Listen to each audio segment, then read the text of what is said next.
All right, guys, here we go. Just wanted to reach out to you a little bit, talk about Commander ERP and the configuration. This is basically configuration is where we set up Commander ERP as business owners. Uh, we get all of our information in here in order to eliminate time in the future. So the more stuff, the more accurate this is, the easier it is for your estimators, for your workers to progress through and create a fast bid that is an accurate bid that's going to protect you as owners in that. So we're going to run through this whole configuration thing. Uh, Video might get a little lengthy. We'll try to keep it short, but remember, you can reach out to us and we're going to be there along the way. When you are a new client with Commander, we're going to help you set this up. We're going to spend some time with either myself or one of my developers or onboarding agents. We're going to get this set up for you so it's right. We know how to tweak it, how to make it faster for you, and we appreciate your business. So let's dive right into the configuration. So we're in here, we hit the drop down. First thing is account info. This basically tells you about your company, what day your payroll starts, when you hit 40, when you hit overtime, and then if you guys double time, where that comes in. Now, this is here is the bid section, looking at profit margins, bonds on different categories, overhead, indirect costs, all that stuff goes in there. The next section is the sales goals.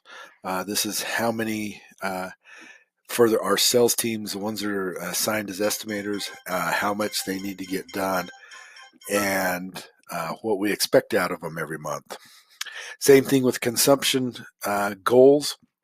This is how many tons of asphalt we want put down per man hour. How many blocks of crack seal we want put down per man hour.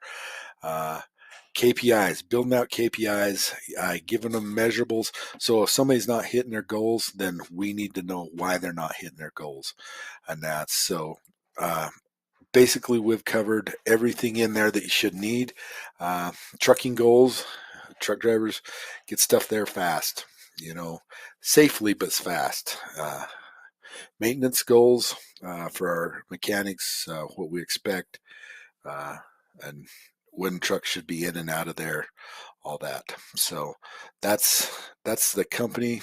That's how you set up the companies. Next one down is application users. This is where you can add new users. You can look at it, roles. You can change their roles. You add their photo in here. Looks like we're missing a couple photos, but between me and Jen, we try to get that caught up. And that's so super easy. In here, I'm going to do an add new so you can see all the information. Same old story, good information is worth $1,000,000. So make sure that you're getting this filled out in its entirety. Not a lot in there that you shouldn't want to have. First, last name, their username. This is where you put in how they can log in, their password. That's how they get into Commander themselves. Employee code, phone number, emergency phone number, email, emergency email, their role, and then their pay. So pretty straightforward, pretty easy. This one here is type of work, asphalt, bridge installation, chip seal, concrete, whatever you guys need to put in there, put it in there. You can add anything in here you want. Maybe you do striping. We don't have striping in here because we sub out all of our striping, but you can put that in there. So super easy there. Subtask. Guys, this is really important. We didn't always put this in here. We got a workers' comp audit one year. They wanted, I want to say, almost $700,000 in additional workers' comp. And I knew that wasn't right because we was doing monthly audits with our team. So we had to go back and just unpeel the onion and show them why they was wrong and we was right. And from that time going forward, I'm like, nope, when they clock in, we're going to put this in here. This is, this is strictly set up for workers' comp, nothing else. Our payroll specialist, she's always checking this when she's approving time to make sure that it's accurate, because she's the one that's got to do those workers' comp audits. And come to find out, we send this off now at this point. They don't give us any trouble on that. So simple to use, very upfront, takes a little more work to set it up, but once you do, it's worth $750,000. I can attest to that. So utilize that. Make sure if you have any questions about workers' comp and ways to not get in trouble with that, reach out to me. I'm happy to discuss that to keep you from overpaying, because a lot of our work, is highway work. So granted, it's a high risk category, but having workers in a parking lot, we shouldn't be charged the same amount. So we've got it broke out, hopefully. And if anybody else has any other ideas, I'd love to hear it. And that. Okay, so that's subtask. Client type, who we do business for. We put that in there. You can add anything however you want there. Pretty easy. Property type.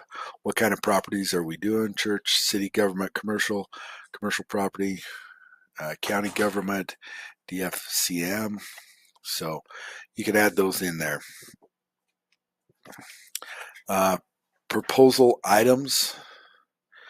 Okay, this is something you want to take a lot of time setting up, because basically what these become is how you articulate it and explain it to your clients in your proposal. So we've got a bunch of templates. We're not saying that ours is right and yours is wrong, but we're happy to share our templates with you. We're happy to help you create new ones if you want them. But this is the sales pitch. This is how we sell it. This is what the client's going to read, and that's what we're going to sell them on. General bid items. This is just taking a bunch of, if you're not doing government work, you're not going to utilize this a lot. If you're doing government work and you're tracking costs on a daily, weekly, monthly basis of what projects are selling for and going for and being competitive at, this is where you'd be utilizing this information. I just call this kind of our check and balance section, because we've got this down to where it'll go in there and it'll basically average everything out. So we know, over the last week, this is what the average price for a single chip seal with LM oil went for in this geographic area. So super handy. This is generated by a great tool that is built directly into Commander ERP. Basically, you feed it information and it takes bid tabs and bid schedules and abstracts and compiles those, averages them out, throws out a high and a low, and then gives you the number. So super helpful there. So, hey, listen, guys, Commander ERP, we'd love to help you out. If there's something we can do for you to improve your paving business, reach out to us. Very top-end, friendly, easy to use, easy to access software system. Basically, you can touch it anywhere you have internet service. So give us a call, Commander ERP.